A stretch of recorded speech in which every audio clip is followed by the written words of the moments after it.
দেখছেন ATN news. আমন্ত্রণ জানাচ্ছি আমাদের নিয়মিত আয়োজন কাজী অ্যান্ড কাজীটি প্রেজেন্টস হ্যাপেনিং পয়েন্ট। আপনাদের সাথে আছি আমি এস এম আব্দুল শাকুর। দর্শক, প্রাণের শহর ঢাকা, কিন্তু এই শহরে আর প্রাণ নেই। যখন এই শহরে প্রাণ নেই তখন কংক্রিটের এক মৃত্যুপরীর দিকে যেন আমাদেরকে আচ্ছন্ন করছে এই শহর। প্রশ্ন থেকে যাচ্ছে যে কেন হঠাৎ করে ধরনের কথা বলছি। সাম্প্রতিক সময়ের যে ভূমিকম্প, সেই ভূমিকম্প আমাদেরকে স্মরণ করিয়ে দিচ্ছে এই শহর কতটা বসবাসের উপযোগী। তখনই প্রশ্ন থাকে যে আসলে এর নেপথ্যের যে মানুষরা রয়েছেন, নগর পরিকল্পনাবিদ, রাজুক কিংবা সরকার, আসলে কার কিভাবে ভূমিকা ছিল আর এখনই বা এ থেকে উত্তরণের উপায় কী। আর এই কারণেই আমরা আমাদের আজকের পর্ব সাজিয়েছি ভূমিকম্পে নড়বড়ে নগর, দায়কার। যেহেতু ভূমিকম্প বিষয়ক আমরা কথা বলবো, নগর বিষয়ক কথা বলবো, এই কারণে আমাদের সঙ্গে প্রকৌশলী ডক্টর আব্দুল লতিফ হেলালি, সাবেক প্রধান প্রকৌশলী রাজুক এবং সাবেক প্রকল্প পরিচালক আরবান রেজিলিয়েন্স প্রজেক্ট, তিনি আমাদের সঙ্গে আছেন। আমরা তাকে স্বাগত জানাতে চাই। স্যার, আমাদের আজকের আয়োজনে আপনাকে স্বাগত। আপনাকে ধন্যবাদ। চোখের সামনে একটা চমৎকার শহর, যে শহর আমাদের গর্বের শহর, সেই শহর আমাদের জন্য একটা আতঙ্কে পরিণত হয়েছে। একদম শুরু থেকেই যদি বলি যে আসলে এর জন্য আমরা কাকে দায়ী করব? আপনাকে ধন্যবাদ। আসলে এই জিনিসটাকে, এটা তো দীর্ঘদিন ধরে হইতে হইতে বিল্ডিংগুলি হইতে হইতে হয়তো রিক্সি হয়ে গেছে গা। আপনি জানেন আসলে 80% উপরের ভবনের সাথে আসলে ইঞ্জিনিয়ারদের কোনো আর্কিটেক্ট, ইঞ্জিনিয়ার, প্ল্যানারদের সাথে কোনো সম্পর্ক নাই। এইগুলা রড মিস্ত্রি, রাজমিস্ত্রিরাই এই ভবনগুলি বানিয়ে ফেলছে। আর 20% বিল্ডিং যারা ডেভেলপাররা করে, যারা নিজস্ব উদ্যোগে ভালো করে সেগুলা ঠিক আছে। ওই নন টেকনিক্যাল, নন ইঞ্জিনিয়াররা বিল্ডিংগুলি করাতে এই রিস্কটিটা দাঁড়াই গেছে আর কি। প্রশ্ন হচ্ছে যে এই যে বিল্ডিংগুলো, একটা শহর এবং ঢাকা সিটি কর্পোরেশন, সেখানে এই ধরনের বিল্ডিংগুলো যখন হয়, রাজমিস্ত্রি করলেও কি তার কি আসলে একটা সার্টিফিকেট নিতে হয় না, অনুমতি নিতে হয় না রাজুক থেকে? না, এটা ঠিকই আছে, কিন্তু আসলে এই শহরটা তো আপনার সেই মুঘল আমল থেকে শুরু হয়েছে, পুরাতন শহর, ব্রিটিশরা এসে, তারপরে পাকিস্তান, তারপরে এইভাবে রাজধানীটা, খালি রাজধানীর মধ্যেই সবাই আমরা ভিড় জমাইছি, শিক্ষার জন্য, স্বাস্থ্যের জন্য, চাকরি বাকরির জন্য জমাইছি। এখানেই সবাই বিল্ডিং করছে। আপনার রাজুক এই বিল্ডিংগুলি কন্ট্রোল করে, কিন্তু রাজুক সৃষ্টি হয়েছে আপনার হলো 1956-এ। তার আগেও তো লক্ষ লক্ষ বিল্ডিং হয়ে গেছে ঢাকা শহরে। ওর পর থেকে রাজুক রাস্তাঘাটের পরিকল্পনা করছে, বিল্ডিংয়ের প্ল্যান পাস দিছে, একটা কন্ট্রোলিং আসছে। হয়তো সম্পূর্ণভাবে সক্ষমতার অভাবে হয়তো রাজুক পারে নাই, কিন্তু একটা প্ল্যানিং যে রাস্তাঘাট, বড় বড় যত রাস্তাঘাট দেখেন, এগুলো সব রাজুকেরই করা। Thank you. আপনি নিজে রাজুকে প্রধান প্রকৌশলী হিসেবেই তো কদিন আগ পর্যন্ত দায়িত্ব পালন করেছেন। একটা প্রশ্ন সবার মনেই থাকে যে আচ্ছা, খুব সহজেই বুঝি রাজুক থেকে একটা বিল্ডিংয়ের পরিকল্পনার যে অ্যাপ্রুভাল, সেটি খুব সহজেই নিয়ে নেওয়া যায়, এরকম একটা প্রচলিত কথা আছে। আমি যদিও কখনো ব্যক্তিগতভাবে সার্ভিস নিইনি, কিন্তু প্রচলন আছে। আপনি ভেতরের মানুষ হিসেবে কি আমাদেরকে একটু বলবেন যে আসলে কি এরকম খুব সহজে রাজুক থেকে যে পরিকল্পনাটা, সেটার অ্যাপ্রুভাল পাওয়া যায়? আমি ঠিক ওইভাবে মনে করি না, কারণ আপনি যদি একটা ভবনের প্ল্যান পাস করতে যান, প্রথমেই আপনাকে একটা ডেপের তথ্য অনুযায়ী একটা ল্যান্ড ইউজ, ভূমি ব্যবহার ছাড়পত্র নিতে হবে আমাদের প্ল্যানিং শাখা থেকে। তার পরবর্তীতে ছাড়পত্র নেওয়ার পর ওই ছাড়পত্রের শর্ত মোতাবেক আপনার আর্কিটেকচারাল, স্ট্রাকচারাল ড্রয়িং ডিজাইন করে জমা দিতে হবে। জমা দেওয়ার পর তারপরে সেখানে রিপোর্টিং করার পর একটা বিল্ডিং কনস্ট্রাকশন কমিটি আছে, তাদের মাধ্যমে জিনিসগুলি অ্যাপ্রুভাল হচ্ছে। একটা একটা মানে নির্দিষ্ট একটা ছকে হচ্ছে এবং একটা সাইকেলের মাধ্যমে এই সার্ভিসটা দেওয়া হয়। আমার জাস্ট এই যে মানে প্রশ্নটা, কিছু কিছু প্রশ্ন আমার ব্যক্তিগত, কিছু কিছু মানুষের যে প্রশ্নগুলো আছে সেগুলো আমরা করার চেষ্টা করবো। সেক্ষেত্রে হচ্ছে যে আমরা ধরে নিলাম যে একটা অনুমতি দিয়েছি এবং সেই অনুমতি অনুযায়ী একজন মানুষ তিনি তার বিল্ডিংটি করলেন কিনা বা সেই নিয়মের কোনো ব্যত্যয় করলেন কিনা, সেটা কি পরবর্তীতে দেখার দায়িত্ব কি রাজুকের নাকি অন্য কারো? এটাও তো অবশ্যই রাজুকের একটা দায়িত্ব আছে, রাজুক এখানে দায় এড়াইতে পারবে না। কিন্তু মানে এত বড় ঢাকা শহরের যে রাজুকের যে ওরকম সক্ষমতা থাকার, ওইরকম সক্ষমতা অতীতে ওইভাবে ছিল না। পরবর্তীতে ম্যান পাওয়ার বাড়ছে, আধুনিক সফটওয়্যার মধ্যে প্ল্যান পাস আসছে। এখন যেগুলো প্ল্যান পাস হচ্ছে এইগুলা কাজগুলিও, প্লাস অথরাইজড অফিসার, এখন জনবলটা বাড়ছে, এখন এইটা কন্ট্রোল করা সম্ভব হচ্ছে, কিন্তু শতভাগ কন্ট্রোল করা তো সম্ভব না। যেখানে আমাদের আপনার 90% জায়গায় আনপ্ল্যান্ড, অর্থাৎ ব্যক্তি মালিকানায় বিল্ডিং বানায়। প্ল্যান পাস রাজুক থেকে আনে, তারপরে তারা ব্যক্তি মালিকানা আনায়। শুধু রাজুকের যে প্ল্যান্ট এরিয়া আছে, সরকারি যে প্ল্যান্ট এরিয়া আছে, গুলশান, বানানি, বাড়িধারা, উত্তরা, তারপরে মিনিস্ট্রির আছে আপনাদের ধানমন্ডি, লালমাটিয়া, মোহাম্মদপুর, এই প্ল্যান্ট এরিয়ার মধ্যে কিন্তু সঠিকভাবে বিল্ডিংগুলি হচ্ছে। একটা বিষয় হচ্ছে যে আমরা ঢাকায় হয়তো ব্যক্তিগত পর্যায়ের জমি থাকবে, এটা স্বাভাবিক বিষয়, সরকারি তো জমি থাকবে না, ব্যক্তিগত পর্যায়ের জমি থাকবে, কিন্তু আমি ব্যক্তি হিসেবে কিন্তু সেই সব জায়গাটা আমার মতো করে ব্যবহার করে সবকিছু কিন্তু করতে পারবো না। সেক্ষেত্রে কিন্তু রাজধানী উন্নয়ন কর্তৃপক্ষ বা রাজুক, সেক্ষেত্রে আপনি একটা বলছিলেন যে ঢাকা অনেক পুরাতন শহর, এটাও যেমন সত্য। রাজুক সৃষ্টি হওয়ার পরে কিন্তু পেছনে যারা এই বিল্ডিংগুলো করেছেন তাদের মনিটরিং কিংবা তাদেরকে একটা নিয়ম শৃঙ্খলার মধ্যে আনার দায়িত্বটা আসলে কার? এটা রাজুকের দায়িত্ব, রাজুকেরই। রাজুক এই দায়িত্বটা পালন করে থাকে, কিন্তু এটা সক্ষমতার অভাবে, প্রয়োজনীয় সক্ষমতার অভাবে। সক্ষমতা কি লোকবলের নাকি আইনি প্রয়োগ? অতীতে লোকবল ছিল, আইন তো আছেই, কিন্তু ওই লোকবলের সক্ষমতার অভাবেই এই ভবনগুলি যে সঠিকভাবে সুপারভাইজ করা, সেটা সম্ভবপর হয় নাই। তো এখন যে সিচুয়েশনগুলো আমাদেরকে মনে করিয়ে দিচ্ছে যে যে ঘটনা ঘটে গেছে তার রেশ অনেক নেতিবাচকভাবে আমাদের দিকে আসছে, অর্থাৎ ধাবমান। আমরা দেখেছি যে পুরান ঢাকা নিয়ে এত রকমের কথা আমরা বলেছি, এবং এই সামান্য 5.5 কিংবা 5.7-এর যে মাত্রা আমরা ভূমিকম্প দেখেছি রিক্টার স্কেলে, তাতেই কিন্তু মানুষ ওই পুরান ঢাকা থেকে প্রথমে মারা শুরু করেছে। এক্ষেত্রে এখন আমরা নতুন করে কিভাবে ভাববো? এই পুরান ঢাকাকে কি নতুন ঢাকায় পরিণত করার কোনো সুযোগ আর আছে? আপনি সুন্দর কোয়েশ্চেন করছেন। আসলে আমাদের পুরান ঢাকাকে, সেই বিল্ডিং তো অধিকাংশ বিল্ডিংগুলি হলো পুরাতন বিল্ডিং, সেইগুলা অধিকাংশ এই রিক্সি বিল্ডিং। সেইগুলা রাজুকের একটা পরিকল্পনা আছে, একটা 10 একর করে জায়গা, ব্লক বেস ডেভেলপমেন্ট, 10 একর করে জায়গা, এইটা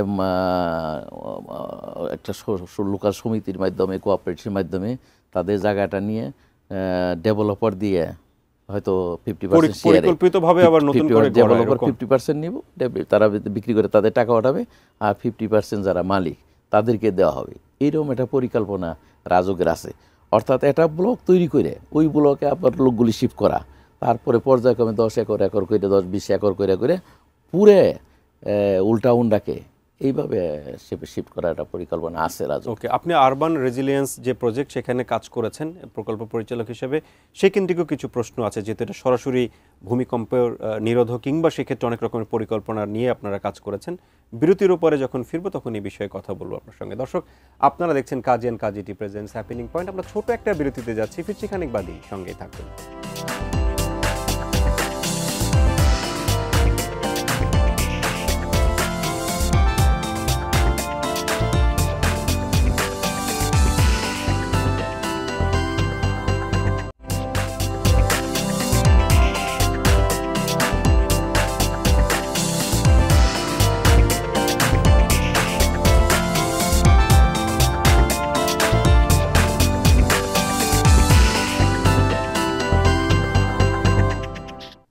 দর্শক, বিরতির পর আরেকবার স্বাগত জানাচ্ছি Kazi and Kazi tea presents happening পয়েন্টে।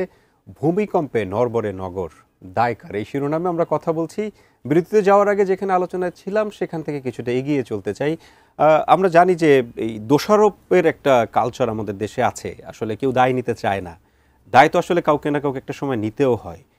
সেক্ষেত্রে আপনি দীর্ঘদিন ধরে রাজুকে যেহেতু কাজ করেছেন, রাজুক নিয়ে যে এই মানুষের একটা নেতিবাচক আলোচনা আছে, আপনি কি খুব সহসা দেখতে পাচ্ছেন যে এই ধরনের জায়গা থেকে এসে আমরা খুব ভালো কিছু প্রত্যাশা করতে পারি খুব সন্নিকটে? অনেক ধন্যবাদ আপনাকে। আসলে এই যে রিস্কটার কথা বলতেছি, ভূমিকম্পর রিস্ক, ঢাকা শহরের রিস্ক, এই রিস্কের কথা চিন্তা করে বাংলাদেশ সরকার গৃহায়ণ ও গণপূর্ত মন্ত্রণালয়ের অধীনে রাজুকের মাধ্যমে আরবান রেজিলিয়েন্স প্রজেক্ট বাস্তবায়ন করে। জি, ওই প্রজেক্টের মধ্যে আমরা 6টা কম্পোনেন্ট নিয়ে কাজ করি। আমি প্রজেক্ট ডাইরেক্টর হিসেবে কাজ করি। প্রথম কম্পোনেন্টটা ছিল building vulnerability assessment of critical and essential infrastructure, অর্থাৎ school, college, hospital, police station, এই ধরনেরগুলি অ্যাসেসমেন্ট করা যেগুলোর ঝুঁকি কীরকম আছে। তো ওইটার আমরা ইন্টারন্যাশনাল কনসাল্টিং ফার্ম নিয়োগ করি টার্কিশ এবং ইরানিয়ান ফার্ম। তারা ওই ৩,২৫২টা বিল্ডিংয়ের অ্যাসেসমেন্ট করে। মানে বেশি ঝুঁকিপূর্ণ নাকি সবকিছু থেকে নেওয়া হয়েছে? স্কুল, কলেজ, হসপিটাল এরকম ৩,২৫২টা বিল্ডিং অ্যাসেসমেন্ট করে। ওই অ্যাসেসমেন্টের পরবর্তীতে 3 রকমের অ্যাসেসমেন্ট হয়: rapid visual assessment, preliminary engineering assessment এবং detail engineering assessment. Detail engineering অ্যাসেসমেন্টে দেখা যায় আপনার বেশি ঝুঁকিপূর্ণ 42টা বিল্ডিং ভেঙে ফেলতে হবে, আর কম ঝুঁকিপূর্ণ 187টা বিল্ডিং, প্রায় 200-র কাছাকাছি, এই বিল্ডিংগুলি রেট্রোফিটিং করতে হবে। ওইগুলা রেট্রোফিটিং ডিজাইন সহকারে আমাদের কাছে জমা দিছে। আর ভাঙ্গার বিষয়টা এইটাও আমরা রাজুক সংশ্লিষ্ট অথরিটিকে জানিয়ে দিছে, একাধিকবার জানাইছে তোমরা এই বিল্ডিংগুলি ভেঙে ফেলো আর কি, কিন্তু ওইটা প্রয়োজনীয় পদক্ষেপ তারা এখনও নেয় নাই। 2 নম্বর কম্পোনেন্ট ছিল development of a risk sensitive land use planning practice in Dhaka, অর্থাৎ DMDP area 1528 square kilometre, Gazipur থেকে কেরানীগঞ্জ, সাভার থেকে রূপগঞ্জ, নারায়ণগঞ্জ, এই টোটাল এরিয়া 5 রকমের, প্রথমবারের মতো 5 রকমের সয়েল টেস্টিং করে আমরা সেখানে আমাদের ওইটা কনসালটেন্ট, টার্কিশ কনসালটেন্ট ছিল। এটা কোন বছরে হয়েছিল? এটা শুরু হইল 2018 সালে থেকে। জি, প্রজেক্টটা শুরু হয় 2015 থেকে, কিন্তু 18 সালে থেকে কাজ শুরু হয়। এই প্রজেক্টটা কি এখন শেষ হয়ে গেছে? শেষ হয়ে গেছে জুন 2024 শেষ। এই প্রজেক্টের আউটকামটা কি আসলে? এই আউটকামই বলতেছি, এই 6টা কোম্পানির কাজ করছে, এই 6টা কোম্পানির আউটকামই আপনাকে বলতেছি। তাহলে 3,252টা বিল্ডিংয়ের মধ্যে 42টা বিল্ডিং ভাঙ্গা সুপারি দিয়ে গেছে, তারপরে প্রায় 200 বিল্ডিংয়ের রেট্রোফিটিং ডিজাইন করতে দিচ্ছে কম ঝুঁকিপূর্ণ, অর্থাৎ ঠিক রেট্রোফিটিং মানে মজবুতিকরণ করতে হবে, আর ওইটা হলো ভেঙে ফেলতে হবে একবারে। আরও অ্যাসেসমেন্ট করলে আরও বাঙ্গাল লিস্ট, রেট্রোফিটিং লিস্ট বড় হবে। 2 নম্বরে হলো একটা সয়েল টেস্টিং করে একটা এই ভূমিকম্পের একটা ম্যাপ তৈরি করছে তারা। এই ম্যাপের মধ্যে কোন এলাকায় একদম বিল্ডিং করাই যাবে না, ডেভেলপমেন্ট বয়কট, এবং কোন এলাকায় বিল্ডিং করা যাবে, ডেভেলপমেন্ট প্রসপারিটি, এছাড়াও ডেভেলপমেন্ট লিমিট, ডেভেলপমেন্ট কন্ট্রোল, এই মাধ্যমে এই ম্যাপটা তারা তৈরি করেছে ভূমিকম্পে রিলেটেড ওই ম্যাপগুলি আমাদের। তাহলে এইটার কি কোনো বাস্তবায়ন করতে পেরেছেন? আমি ধন্যবাদ। এই ম্যাপটা আসলে আমাদের ড্যাপের যে ম্যাপ আছে, ড্যাপের সাথে সন্নিবেশিত হবে, ড্যাপের উপরে বসবে। এইটা আমরা প্রজেক্ট মানে সন্নিবেশিত হতে হতে যদি এরকম আর্টকোয়াক হয়ে যদি নগরী ধ্বংস হয়ে যায়, তাহলে এটার প্রজেক্টটা বাস্তবায়ন কবে হবে? হ্যাঁ, আমার প্রজেক্ট শেষে তো আর আমি কাজ করতে পারি না। না, আমার দায়ী করছি না, আমরা বলছি যে আমার প্রজেক্ট শেষে আমি এইগুলা রাজুকে জমা দিছি। রাজুকে জমা দিছি। এখন তারা এগুলা সন্নিবেশন নামা জানা মতে প্রক্রিয়াধীন আছে। এটা 2 নম্বর গেল। 3 নম্বরে আসেন, আমরা আমেরিকান কোম্পানি আরটিআই, তাদের মাধ্যমে একটা প্ল্যান পাসের সফটওয়্যার তৈরি করছি। আচ্ছা, ECPS, electronic automatic ECP, electronic construction permit system. ওই সফটওয়্যারটা রাজুকে সাকসেসফুলি রান করতেছে, এবং ওই সফটওয়্যার মাধ্যমে যত প্ল্যান পাস, ছাড়পত্র সব এদের মাধ্যমে হচ্ছে। এটা কবে থেকে শুরু হয়েছে? এটা আমাদের শুরু হয়েছে 23 সালে থেকে আর কি।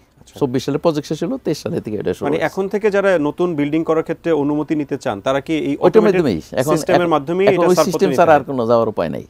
কিন্তু সেক্ষেত্রে কি আপনার মনে হয় যে এই সিস্টেমকে ভায়োলেট করেও আগে যেভাবে চর্চা চলতো সেরকম চর্চায় যাওয়ার সুযোগ আছে, নাকি এখন থেকে যেগুলো অ্যাপ্রুভাল পাচ্ছে সেগুলো ঠিকঠাক মতো করে অ্যাপ্রুভাল পাচ্ছে? প্ল্যান পাসের মধ্যে তো কোনো রকম ডেভিয়েশন প্ল্যান পাস যে নিচ্ছে, কিন্তু ফিল্ডে যে তারা যে হয়তো একটু ডেভিয়েশন, বারিন্দা অনেকটা বাড়ায় দেয়, তারপরে আপনাদের তালা একটা বেশি করে হেলে দেয়, এই ধরনের একটা জিনিস কিন্তু খুব প্রচলিত। আমরা যেটা আগে দেখতাম যে ফাইন্যান্সিয়াল ইনস্টিটিউশনের ক্ষেত্রে অনেকেই তাদের ফাইন্যান্সিয়াল যে স্টেটমেন্ট সেটাকে ম্যানিপুলেট করে 2 রকম বানাতেন to avoid the tax and others.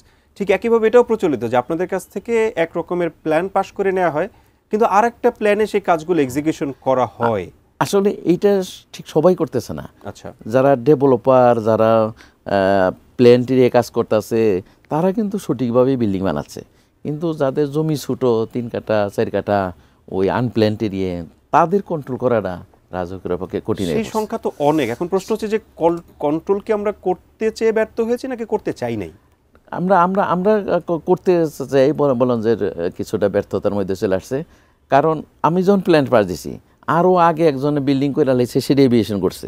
এখন এরই যখন আমাদের রাজুকের লোকজন কন্ট্রোল করতে যাচ্ছে, সে বলতেছে পাশের জন তো আপনার এই করছে, ওইটা ভাঙেন, সাইড দিক দিয়ে ভাঙেন, এরকম করে একটা ইয়ের মধ্যে। কিন্তু কোনো একটা জায়গা থেকে ভালো কিছু শুরু করতে হলে কোন একটা জায়গাতে এসে তো থামতে হবে আমাদের। একইভাবে রাস্তা 12 ফুট রাস্তা আসে, সেটা 20 ফুট শহরতে আমরা প্ল্যান পাস দিছি। সেটা আগে বিল্ডিং করছে, এখন এইটা 20 ফুট রাস্তা বড় করাটাই কঠিন হয়ে পড়ছে। আমি আপনারা এই ম্যাপটা তৈরি হয়েছে, এই ম্যাপের অনুযায়ী যদি বিল্ডিং বানায় তাইলে পরে কিন্তু ওই ভূমিকম্পের ঝুঁকিটা সব জায়গায়। যেহেতু অনুষ্ঠানের শেষের দিকে এই ধরনের আলোচনা আসলে অনেক লম্বা সময় ধরে করা উচিত। জি প্লিজ। তারপরে আমাদের ইঞ্জিনিয়ারদের 1200 ইঞ্জিনিয়ারকে ট্রেন করাইছি। সেখানে বুয়েটে 2 দিন ব্যাপী লিখিত পরীক্ষার মধ্যে 124 জন ইঞ্জিনিয়ারকে রেজিস্টার্ড করে দিছি। BNBC enforcement and implementation strategy 62টা রিকমেন্ডেশন দেওয়া হয়েছে, সেটা অনুমোদন প্রক্রিয়াধীন আছে। তারপর এই যে কাজগুলি বললাম, এই কাজগুলি ফিল্ড লেভেল হয়েছে, সরকার রাজুকের মাধ্যমে ফিল্ড লেভেল করাইছে। এই কাজগুলি চলমান রাখার জন্য একটা প্রতিষ্ঠান বানাইতে হবে। এখন কাজগুলি বন্ধ আছে, কেউ করতে পারতেছে না। একটা প্রতিষ্ঠান হবে যেটার জন্য বিল্ডিং হয়েছে, 10 তলা বিল্ডিং হয়ে গেছে, ল্যাবরেটরির জন্য যন্ত্রপাতি কিনে আছে, তারপর চেয়ার টেবিল ফানে সব কিছু রেডি আছে। এখন এটার নামটা হবে urban safety and resilience institute Bangladesh. এইটা মন্ত্রণালয়ে অনুমোদন প্রক্রিয়াধীন আছে। আর শুধু না, শেষ পর্যন্ত যদি তার অপারেশনে যেতে পারে তবে আমাদের অনুমোদন হওয়ার সাথে আমার তো সব কিছু আছে, বিল্ডিং আছে, চেয়ার টেবিল ফার্নিচার ল্যাবরেটরি সবই আছে, 10 ম্যান পাওয়ার আছে যারা এই প্রজেক্টে কাজ করতো। অনুমোদন হওয়ার সাথে সাথে এই ম্যান পাওয়ার নিয়োগ পাইলে এই কাজ, যে কাজগুলির অ্যাক্টিভিটিস বললাম, এই কাজগুলি ব্যাপক আকারে অ্যাক্টিভিটিস শুরু হয়ে যাবে। আরবান রেজিলিয়েন্স যে প্রজেক্ট, তার হয়তো আউটকাম হিসেবে তখন আমরা একটু ভালো একটা শহর হয়তো প্রত্যাশা করতে পারবো। কিন্তু যে ক্ষতি হয়ে গেছে, সেই ক্ষতি আসলে পূরণীয় কিনা সে নিয়ে আমাদের সংশয় থেকেই যাচ্ছে। আমাদেরকে সময় দেওয়ার জন্য আপনাকে অনেক বেশি ধন্যবাদ জানাচ্ছি। ভবিষ্যতে আবারও লম্বা আলোচনা করা যেতে পারে এই বিষয়ে। আমাকেও ইনভাইট করার জন্য আপনাকে অনেক ধন্যবাদ। দর্শক, দায় কিন্তু শুধুমাত্র নগর পরিকল্পনাবিদ কিংবা ডেভেলপার কিংবা সরকারের নয়, আমরা সবাই কিন্তু এর দায় আছে। এই দায় মেটাতে হবে কিন্তু অনেক বড় রকমের ক্ষতির মধ্য দিয়ে। আজকেই মনে হয় আমরা শপথ করতে পারি যে যা হয়ে গেছে তা তো গেছেই, আগামী দিন আর নতুন করে আমরা এই নগরকে ধ্বংস করব না। আর আগামী দিনে নতুন কোনো বিষয় নিয়ে হ্যাপেনিং পয়েন্ট ফিরবে আপনার সঙ্গে। সে পর্যন্ত ভালো থাকার প্রত্যাশায় নিজে ভালো থাকুন, ভালো রাখুন আপনার চারপাশ, ভালোবাসুন দেশকে। আল্লাহ হাফেজ।